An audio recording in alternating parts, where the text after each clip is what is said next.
Welcome to your deep dive. Today we're going deep into the story of David. David. He's an ordinary 18-year-old Yeah, facing an extraordinary trial by fire. absolutely. And his journey is going to reveal something fascinating Okay. about the kind of motivation we all have hidden inside us. Right. It's amazing how much adversity can teach us Yeah. about our potential David story. Yeah. It isn't just about overcoming hardship.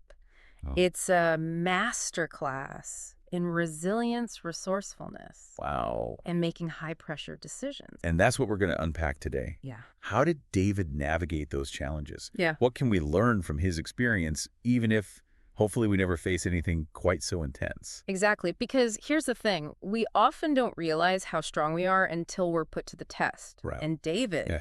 he was thrown into the deep end fast. Talk about being thrown in the deep end. Try being 18, having already lost your mom, and then suddenly losing your dad, too. Oh. Now, imagine being solely responsible for yourself and your younger sister. Oh, my goodness. That's the weight David suddenly had to carry.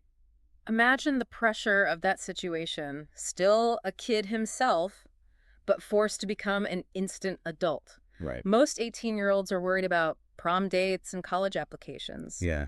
But David's concerns were suddenly about putting food on the table and keeping a roof over their heads. Yeah, it's easy to get overwhelmed just thinking about it, right? Right. But David's story Yeah. isn't about crumbling under pressure. Right. It's about what happens when we're forced to dig deep and find a way forward. Okay. So what did he do? He did what he had to.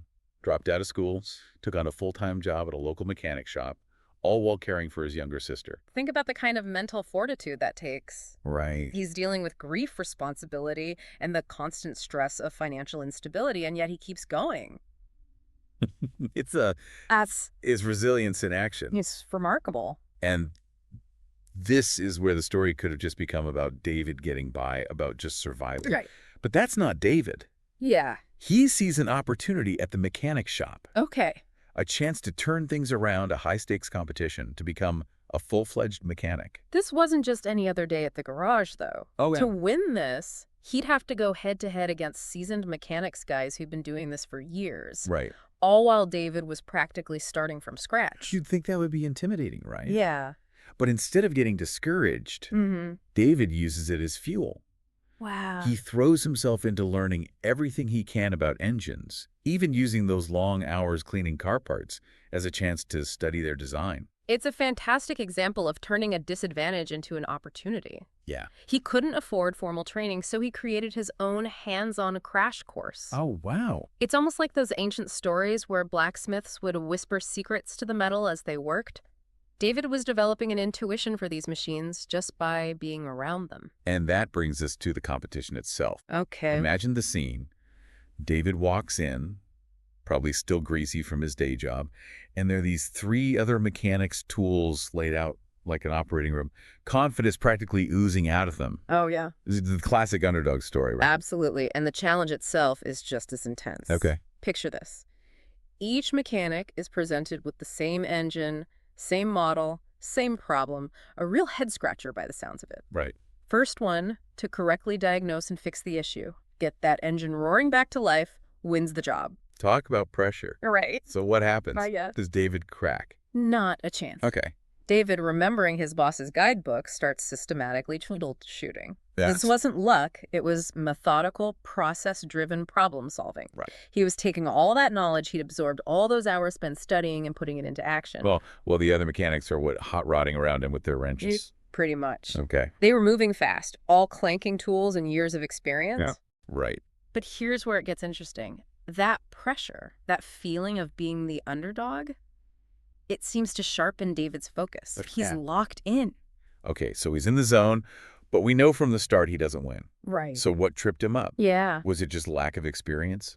That's what makes this so compelling. It wasn't lack of skill that did him in. Oh, wow. In fact, he impressed even his boss with how much he'd learned. Okay. No, what cost David the win was something much more subtle, and it's a lesson we can all relate to. All right, so picture this. Yeah. David's exhausted, Mm-hmm. but he's this close to getting that engine running. Yeah. He's battling not just the mechanical problem, but the pressure of the competition, the weight of his family's hopes. Right. It's a lot for anyone to carry, let alone an 18-year-old. And he's holding his own. He's neck and neck with these seasoned mechanics, but In a moment of pure exhaustion, he wipes his forehead, looks down, and that's when he notices how dirty his hands are, like unusually dirty. Wait, what? His hands are dirty. What's the big deal? Don't mechanics want to get their hands dirty? Right, it seems insignificant, but here's where David's earlier dedication comes into play. Okay. He'd spent so much time studying those car parts, feeling the grime, understanding the mechanics, that this grime, it triggers something in him. Interesting. He takes a closer look at the engine, specifically at the fuel filter, and suddenly it all clicks. The fuel filter. Of course. Yeah, It's always the thing you overlook. exactly. And it's a testament to his preparation. Right. He flashes back to his boss's guidebook to a line about clogged fuel filters being a silent engine killer. Oh, wow. He realizes this tiny detail, this easily overlooked element, is the final piece of the puzzle. Talk about an aha moment. Right. So does he have time to fix it? Well, This is agonizing. he throws himself into cleaning that fuel filter, adrenaline pumping, knowing he's found the problem. But just as he's about to finish, he hears the unmistakable roar of another mechanic's engine springing to life. No. After all that work, all that pressure, he still loses. Yeah. You've got to be kidding me. Talk about heartbreaking. It was a crushing defeat, especially after coming so close. Right. But you know what's remarkable? He doesn't lash out, doesn't blame the circumstances. Okay. Instead, he does something unexpected. What's that? He starts cleaning up, putting his tools away. Really? It's like he's choosing to control what he can, even in the face of disappointment. There's a deeper lesson in there, isn't there? Oh, Something about grace under pressure, even when you feel like the world is crashing down. absolutely. But this isn't the end of David's story, is it? Not even close. Okay. His boss calls him into the office. Okay. And this is where the story takes that fascinating turn we talked about earlier. Oh, really? Because this wasn't just a good try, pat on the back. Okay, so his boss had seen David's potential, his dedication throughout the competition. Mm. But there was something else, right? Something David wasn't expecting. The boss knew about the lie. Right. He knew David had stretched the truth to get into that competition, that he wasn't a seasoned mechanic at all. He knew about the desperation driving David's actions. Oh, wow. Talk about an awkward moment. Right.